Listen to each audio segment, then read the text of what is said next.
Bismillahirrahmanirrahim. Assalamualaikum warahmatullahi wabarakatuh dan salam sejahtera kepada pensyarah dan juga rakan-rakan sekalian.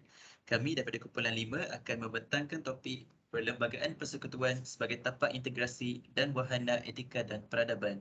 Seterusnya, kita lihat kepada konsep tapak integrasi. Jadi, tapak integrasi ini merupakan sebuah ruang sosial abstrak dan nyata, merupakan satu titik pertemuan untuk kelompok yang strategik di mana proses pertemuan ini berasaskan tawar-menawar, perundingan dan pengantaraan. Dan titik tapak integrasi ini wujud pada peringkat makro, meso dan mikro. Seterusnya, contoh tapak integrasi yang dapat kita lihat ialah di negeri Kelantan, di mana majoriti penduduknya ialah Melayu Muslim sebanyak 94% dan minoriti sebanyak 6% yang terdiri daripada Cina Peranakan Kelantan, Siam Kelantan, India Muslim dan orang asli. Jadi proses integrasi antara pihak majoriti dan minoriti ini terjadi sebanyak 4, iaitu yang pertama asimilasi, di mana kumpulan minoriti menerima dan menghayati unsur utama budaya utama kumpulan majoriti. Contohnya Siam Kelantan, mereka menggunakan bahasa dan dialek Kelantan. Seterusnya kita ada akomodasi, iaitu pihak majoriti dan juga minoriti sedar dan menghormati norma dan nilai masing-masing. Yang ketiga iaitu akulturasi, iaitu pinjam-meminjam unsur budaya antara etnik yang berbeza. Ya, contohnya Siam Kelantan mereka mengambil makanan daripada pihak majoriti iaitu Melayu Muslim dalam kehidupan seharian mereka. Dan yang terakhir sekali ialah amalgamasi, iaitu asimilasi biologi antara pihak majoriti dan minoriti, khususnya secara perkahwinan campur. Seterusnya, kita beralih kepada pengenalan perlembagaan persekutuan. Jadi, perlembagaan persekutuan ini merupakan undang-undang yang tertinggi dan dijadikan sebagai sumber rujukan untuk asas pembinaan etika dan tamadun. Perlembagaan persekutuan menyediakan garis panduan kelakuan masyarakat yang seterusnya akan mengawal tingkah laku masyarakat.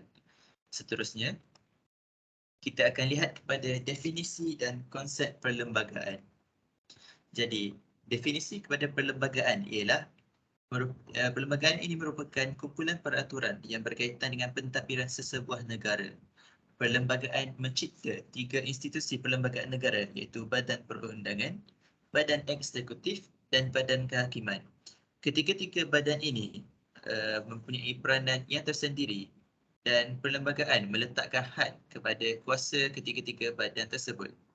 Seterusnya, perlembagaan persekutuan iaitu perlembagaan di bawah konteks Malaysia merupakan sebuah dokumen yang bertulis dan juga simbol kemerdekaan dan kedaulatan negara Malaysia. Perlembagaan persekutuan menyediakan asas kenegaraan Malaysia yang direka bentuk atas kerangka asal Tanah Melayu bersandarkan kepada sejarah, budaya dan amalan negara. Perlembagaan persekutuan mengambil kira kepentingan semua komuniti yang membentuk bangsa Malaysia. Dan juga perlembagaan persekutuan ini dianggap sebagai kontrak sosial. Baiklah, seterusnya kita beralih kepada perkara yang seterusnya iaitu sejarah dan garis waktu gubalan perlembagaan persekutuan, di mana di slide ini telah menyediakan garis masa mengenai peristiwa-peristiwa yang berlaku sebelum pengisytiharan Perlembagaan Persekutuan Tanah Melayu 1957. Yang pertama ialah undang-undang sebelum kedatangan penjajah. Hukum Kanun Melaka, Undang-Undang Laut Melaka, Batu Bersurat Terengganu membuktikan telah wujud sistem pemerintahan yang tersusun di Tanah Melayu walaupun tidak menggunakan istilah perlembagaan. Keadaan ini menjelaskan sistem perlembagaan dan pentadbirannya tersusun tersebut itu telah wujud sebelum kedatangan penjajah British.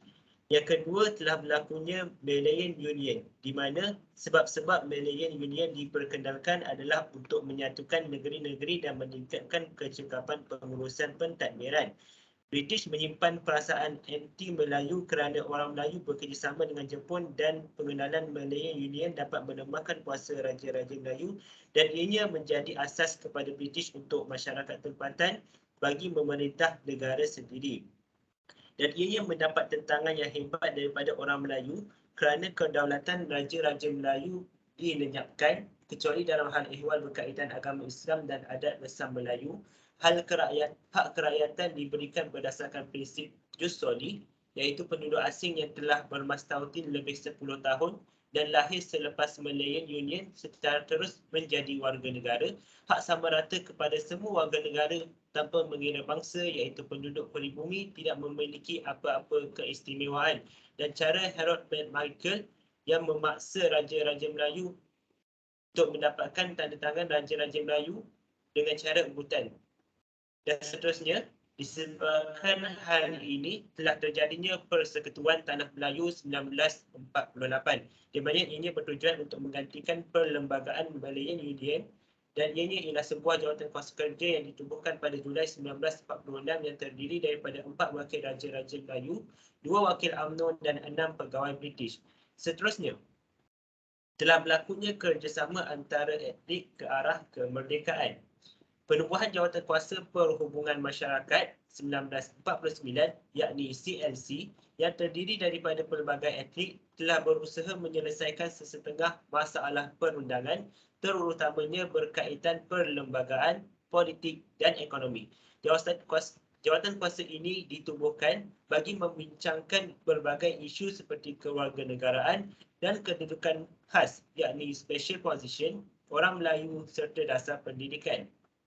Seterusnya, pilihan raya umum 1955 telah diadakan, iaitu pilihan raya umum yang pertama bagi Persekutuan Tanah Melayu yang memberi implikasi yang cukup besar kepada hubungan etnik di Malaysia.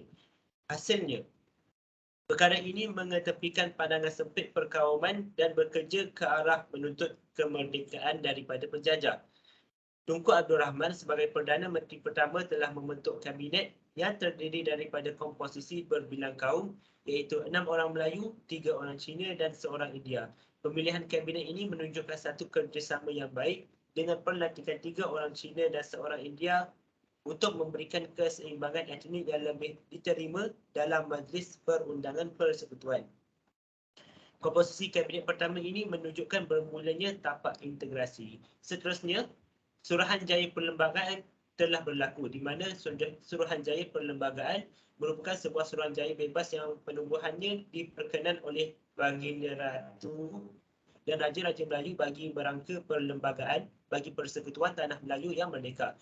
Suruhanjaya ini juga dikenali sepada nama pengurusinya iaitu seorang hakim Mahkamah Rayuan England yakni Lord William Reid, dan nama untuk Suruhanjaya Perlembagaan, nama lainnya ialah Suruhanjaya Reid.